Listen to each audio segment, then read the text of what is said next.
CBN News recently reported on a recently passed resolution in California that forces pastors to embrace pro-LGBT ideology. But some pastors in the state say that there's more to the story. They say the measure's goal is to promote compassion toward the LGBT community. Joining us now to talk about that is Pastor Dan Carroll of Water of Life Church. Welcome, Pastor Carroll. Thank you, Charlene.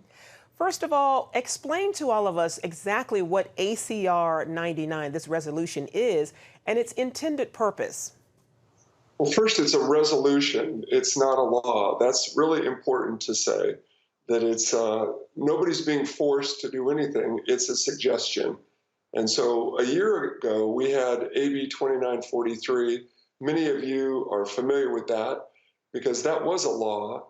And it was a very restrictive and oppressive law. It was a law that would have forced us to withdraw books from our bookstores that were anything in those books that was not pro-gay, it was not pro-homosexual. And so one of the discussions that we had at that time was the Bible. Are you really telling us that you're going to try to outlaw the Bible? Because the Bible's not pro-homosexual in many places. And actually, there's 6 verses that deal with homosexuality at length that are not pro-homosexual. And so we had those kinds of discussions. And during the time that we had those discussions, we contacted our local assembly people. And we ended up in a discussion with Evan Lowe, who was the author of AB 2943. And he was willing to pull the bill and use a resolution instead of the bill. And that's what ACR 99 is. It's a resolution that replaced AB 2943, a bill. And so the resolution was written several different times, probably 6 or 7 different times for us. And then Evan actually used his own resolution as the final.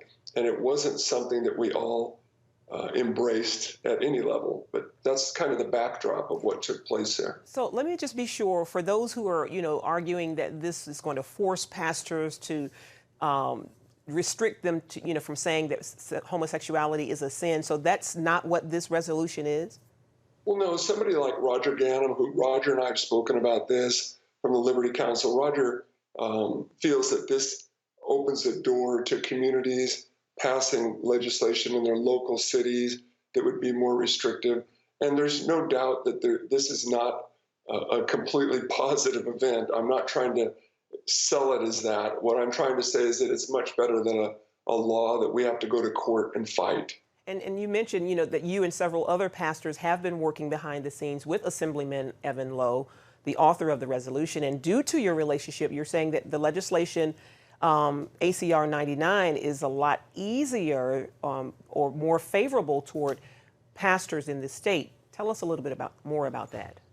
Well, because of the restrictiveness of AB 2943, it was so oppressive that we contacted our local assembly woman, her name is Eloise Reyes, and went over and met with her at her office.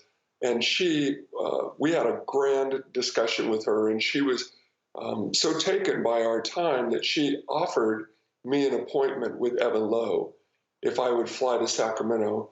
And unbeknownst to me, I had no idea that a lot of pastors were trying to get in touch with Evan at that time, because I'm really not one of the pastors who would typically participate in the political arena. But in this particular case, it was just a very discouraging and oppressive bill. And so I got involved in it at that level. I ended up flying to Sacramento, met with Evan, and shared my heart with him. He was very thoughtful, very receptive, and listened very intently. He was quite honoring, actually, and I tried to do the same thing with him and care for him as a human being, as a person, love on him. And he asked me at that point if I would be willing to work with him on the law and allow him to come down and meet with pastors at my church. So Evan flew to our church in Fontana, California, and met with probably 30 pastors that I selected and asked to come in for a meeting with Evan, that we could have an interactive discussion. That lasted probably 2 hours. And it was really a profitable discussion to the point that Evan actually told us that he was willing to pull the bill, though it had been passed by the whole Senate and the Assembly, and it was sitting waiting for a governor's signature. And to his credit, he did do that. He went back to Sacramento and pulled the bill, and we were actually quite ecstatic about that, all of us, because we built a relationship that was it was built on some trust on both sides. Though we questioned each other deeply, there was a level of trust that was being shaped and formed, and that was what ACR 99 was born out of. So tell me, what is it about ACR 99 that you are in agreement about with Evan Lowe? Well, the things that we, after months and months of meeting with the LGBTQ caucus in Sacramento, having discussions with Evan, sitting with several other pastors and writing resolutions that were from a Christian perspective, we wrote, I think, 7 different resolutions that we thought were going to be passed. Twice we thought we had a bill that was going to, or a resolution that was going to be presented. And right at the last minute, those resolutions got pulled for numbers of different reasons, primarily because they were from such a Christian perspective. The thing that we agreed with the LGBTQ caucus on was that we are not for any kind of coercive behavior on the part of leaders or counselors or pastors. And as we shared with the LGBTQ caucus, we don't know anybody in California that's Christian that is actually doing what they're suggesting that we're doing. So we didn't therapy you're talking about? Yeah, well, they call it conversion therapy, but after sitting at the table with them for extensive periods of discussions, it's quite clear to us that their interpretation of conversion therapy in the gay community and our interpretation in the Christian community are very, very different. So what we see, what they see, how we view conversion therapy is very different. So we actually opted not to use the term anymore because we felt that it just wasn't clear who was, when they are discussing conversion therapy and when we're discussing it, it's quite different discussion. We're talking about 2 different things. Tell me this, Dr. Kevin Manoa of Azusa Pacific University says that he expresses various levels of support for this resolution dealing with conversion therapy and LGBTQ persons. You know, and many call his support for this, you know, really, he's saying he's a puppet for the gay community. What's your response to that?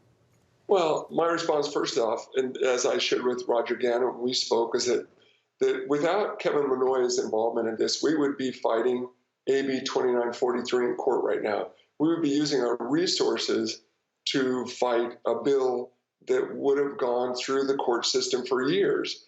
And it was money that we used to care for the poor, to do ministry, that we would have been spending on that bill. Kevin, because of his relationship, he also met with Evan Lowe at the same time that I did when Evan flew to Southern California.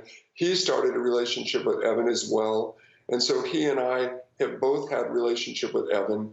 And Kevin's support of the bill is really a support for the positions that say, we do not agree with coercive behavior. We do not agree with wounding and hurting people. We agreed with those parts of not the bill, but the resolution. We agreed with those statements. But staying true to your biblical convictions about what the Bible says about human sexuality. None of us were agreeing with the things that were in the resolution. And I know when Evan had Kevin come to Sacramento and speak at the judiciary hearing, that Kevin was quite effusive about that. I was actually invited to speak as well, and I wasn't in town at that time. But Kevin's enthusiasm, if you would, I think overstepped a bit. And so he's gotten a lot of flack for that and taken a lot of abuse for it. But really the truth is that Kevin holds to a biblical perspective, and his heart is to try to build relationship with the gay community so we can talk. It's the same perspective that I have. And Pastor Carroll, real quickly, many say that Azusa Pacific University, a Christian university, has caved to the LGBTQ crowd. Do you agree with that assessment? No, I don't think that they've caved into the to crowd. I think that the LGBTQ plus community is wanting to have discussions with our universities, our Christian universities in California. Is there a high level of concern from pastors like myself and other people? Yes. We talk about those things. I've spoken to the people at Azusa Pacific about that. We speak to the presidents and the administrators at the universities around us because we're concerned that there is movement towards a compromise. Gotcha. We're concerned about that. And when we talk to them, we are often reassured that that is not actually taking place, but that they have gay students on their campus. They're trying to sort out how to manage that today. Okay. And I believe that's the case with Azusa Pacific. I think they're trying to sort out what to do with the gay students that are coming onto their campus today, because it is happening. Finally, what do you hope to see happen from now, moving forward? Well, what we've tried to do, Charlene, is we've tried to create relationship with the gay community. In our estimation, it's a bit of a runaway train in Sacramento. They were passing bills, they're passing laws. We have no input at all. We have no discussion. We have no say. As Evan Lowe has said to us publicly, they are a super majority. They don't need us. The fact that Evan is willing to come and sit at the table with us is, in our estimation, much better than just hurling, volatile bombs at each other across this big, huge chasm that we have. We have a canyon that separates us, and we talk about that openly, that our worldviews are very, very different.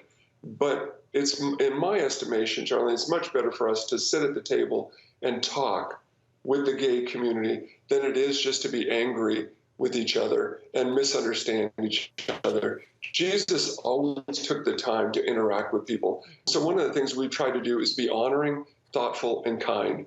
Every time we're with these folks from the gay community, and to their credit, they've done the exact same thing with us. There's suspicion, there's questions about the Christians, there's sensitive for them, but we've built a relationship that's life-giving with them right now, Charlene. So we like the fact that they will call us up, say, would you fly up and sit with us and talk about this bill we're going to pass or this thing that we're working on right now. All right. Pastor Dan Carroll, thank you so much for your time and for getting up so early over there in Australia. God bless you. Charlene, bless you. Thank you for your concerns. Take care. Take care.